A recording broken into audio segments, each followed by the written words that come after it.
heat of formation. It's the amount of energy released or absorbed. So this is also known as the enthalpy change.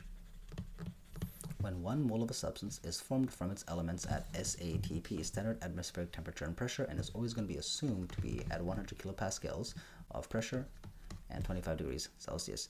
Let's look further into this heat of formation. So the energy needed to create the product and to create the reactant. Well, if you find the difference between these two things, you're obviously going to get the amount of heat gained or lost in that whole reaction on average as a whole numerically.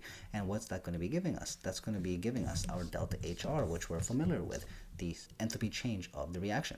So if we want to look for a question here where we have to find the enthalpy of formation of propene within this formula, we just have to write our givens, substitute our values that we know of, and then what we don't know of propene, we're just going to leave it at the very end and isolate it. So we're going to look at our first product over here. We have C3H8. So I'm going to look for my delta HF, the formation for C3H8. I'm going to do the same thing by subtracting it with my reactants. First reactant I see over there is C3H6 plus H2. These values here you're always going to be given. In this case, I've already given it to you, but most of the time you're going to have to use it on a standard molar enthalpy of formation chart and then find it from there. And as you can see, this is 104.6 kilojoules per mole for C3H8. For H2, it's a diatomic molecule or any element. It's always going to be 0 as well, so we're just going to ignore it. And this one here, I'm not going to touch it because this is what I want to find at the very end. And then at the very end, I get my value here of 19.6 kilojoules per mole for my C3H6. Now this question over here, we're trying to find our incomplete combustion delta HR because we have to find out the amount of energy lost per mole of this compound over here.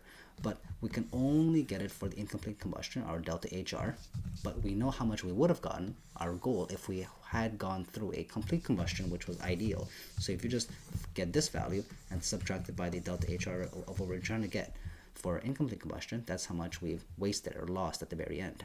So we're going to just deal with our first product. It's going to be our CO2, so I'm going to add this here, then my CO over here, then C over here, and then H2O over here. Then we'll do the same thing for my C6H14 over here.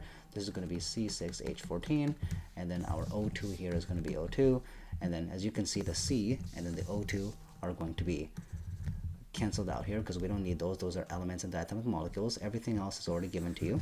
And then as you can see, we got 2305. You get the difference between that with the complete combustion. You get this value over here. That's the answer. So I want you to try this question here on your own, the green question of the day. Try this yourself. I'm going to give you the answers shortly. This is the answer.